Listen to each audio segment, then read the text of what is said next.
The day commenced like any other, with the sun peeking through the curtains, casting a warm glow over the room, but this day was different. It was a day devoid of digital distraction.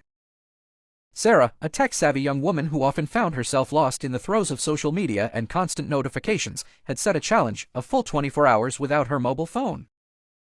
As the clock struck a.m., she placed her trusty device in a designated drawer and closed it with a sense of determination. How hard can it be, she thought, feeling confident that this challenge was more about discipline than difficulty.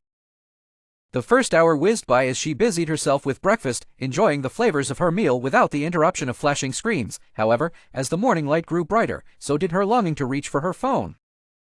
Sarah fought this impulse by picking up a paperback, a novel she had abandoned months ago in favor of digital entertainment. Each page transported her into a world of adventure, temporarily quenching her thirst for distraction.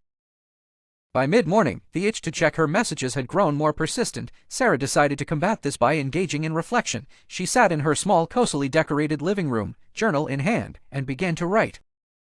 Questions flowed onto paper. What occupies my mind when I'm not synced to the digital pulse? Have I replaced creative thought with constant connectivity? These inquiries, free from the urgency of response, allowed her to delve deeper into her own psyche than ever before.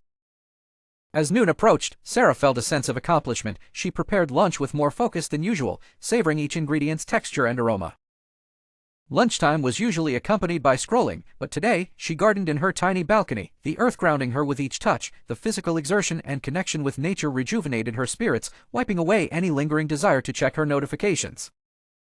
Afternoon came, and with it, the realization that she still had several hours to go. She hit a wall, the silence becoming almost unbearable. That was when Sarah decided to get creative. Armed with her old art supplies, she began painting, a hobby she'd neglected for years. Colors splashed across the canvas, expressing feelings she hadn't realized needed an outlet. In the solitude, she found herself. As dusk settled in, she prepared dinner and listened to the comforting crackling of food roasting in the oven. The evening hours were typically filled with binge-watching or chatting with friends. But tonight, Sarah turned to a board game, challenging herself mentally while connecting with her family over a shared activity.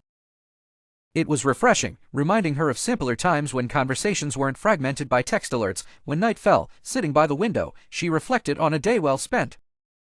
Beyond the silence, a cacophony of new thoughts and experiences had filled her time, replacing the needless scrolling and mindless tapping. There was a newfound appreciation for moments that technology often overshadows. Finally, the clock struck a.m. the following day, signaling the challenge's end. She retrieved her phone, aware of its weight not just in her hand but in her life.